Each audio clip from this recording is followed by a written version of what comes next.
Alden Richard, merong video na si Catherine daw ang kanyang inspirasyon. Sa isang interview sa TikTok ni Miss Gladys Reyes kay Alden, ay nagkaroon sila ng maiksing pag-uusap.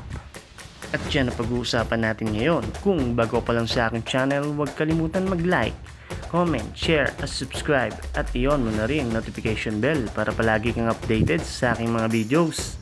Ay nagkaroon nga sila ng maiksing pag-uusap ni Miss Gladys Reyes. Sa live video niya, tanong ni Miss Gladys kay Alden, sino nga ba ang iyong inspirasyon matapos ang pelikulang Hello, Love, Goodbye? Nag-isip ng maigi si Alden, sabay sabi ng secret. At saka tinanong noon ay kung may part 2 ba ang Hello, Love, Goodbye. Ayon kay Alden, sinasabing pelikulang Hello, Love, Goodbye ay talaga naman daw magkakaroon ito ng part 2. At ayon kay Alden, hindi na raw sawang kung gaganapin ang part 2. Kung mapapansin nyo na Hello, Love, Goodbye na pelikula ay may mga scenes siya dito na sa tingin niya ay magkakaroon ng part 2 ang Hello, Love, Goodbye. At talaga naman nararamdaman niya rin ito. Kagaya nga ng sinasabi ko sa inyo, matagal nang may gusto si Alden kay Catherine Bernardo, pero nire-respeto niya lang ito. Maaaring matagal nang pinapanalangin ni Alden ang babaeng mamahalin niya, na hindi niya inaasahan na si Catherine pala ang ibibigay sa kanya. Ang babaeng matagal niya nang gusto, ang babaeng matagal niya nang hinihintay, at ang babaeng patago niya nang minamahal. Totoo nga talagang meant to be silang dalawa. Ngayon, espesyal ang pagtitinginan ng Catden. Unti-unti nilang kinikilala ang isa't isa. At marahan lamang sila sa pagtakbo ng relasyon na meron sila. At mainam ang kanilang ginagawa.